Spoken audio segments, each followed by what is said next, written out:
All right, folks, so today we're going to talk about progressive overload and how it can have an even deeper meaning than just adding weight to the bar.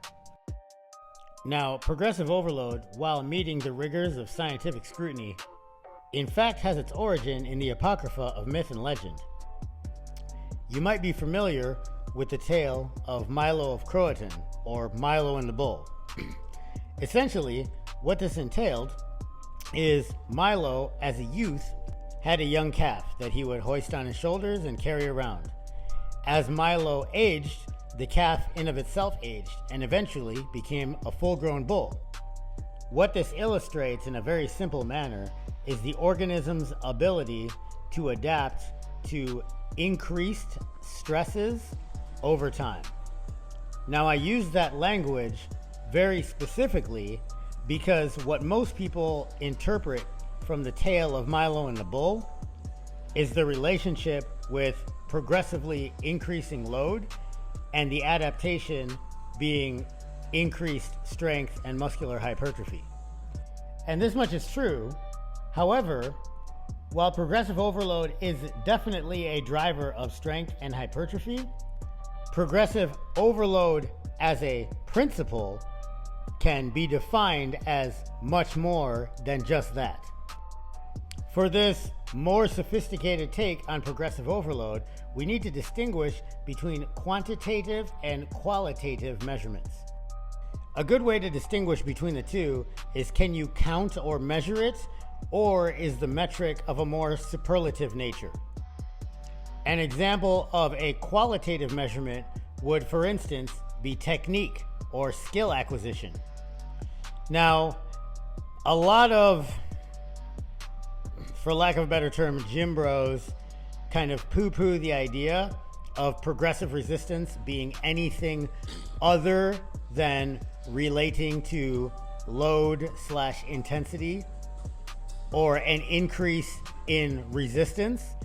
However, even if we're talking specifically about the realm of strength and hypertrophy, which really could be discussed as two entirely separate things, but we'll group them together for now.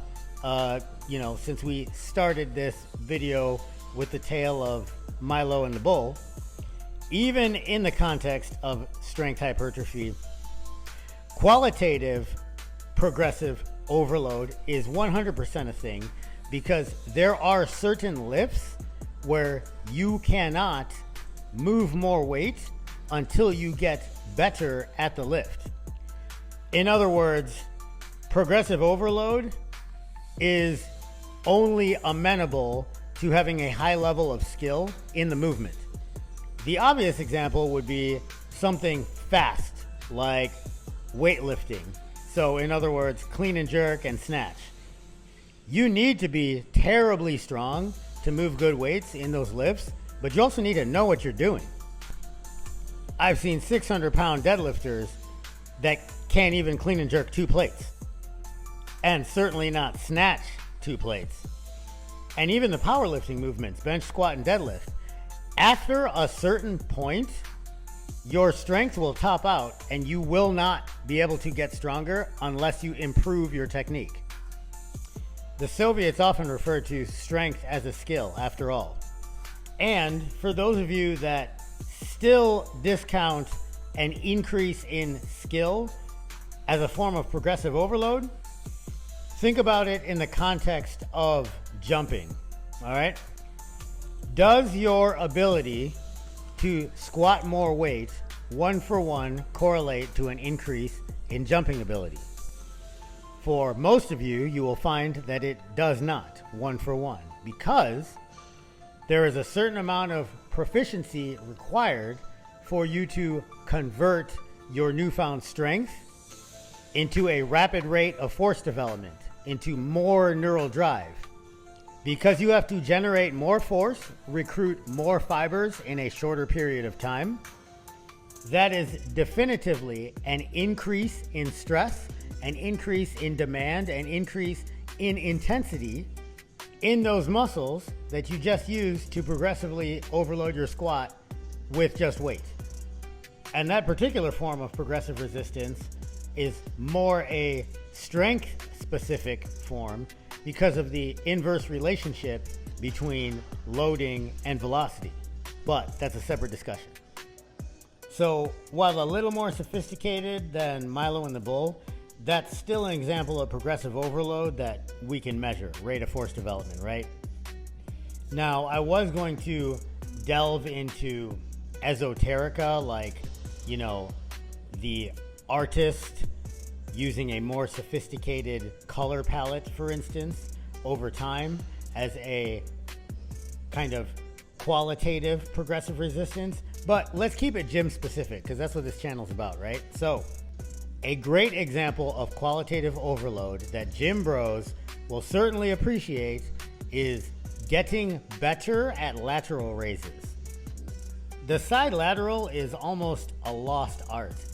I travel the country for work, and I'm in different gyms almost on a weekly basis, and I hardly ever these days see a side lateral raise, single or two-armed, regardless of implement, being, I don't want to say done correctly, but even done to the best extent that that individual could with their particular structure.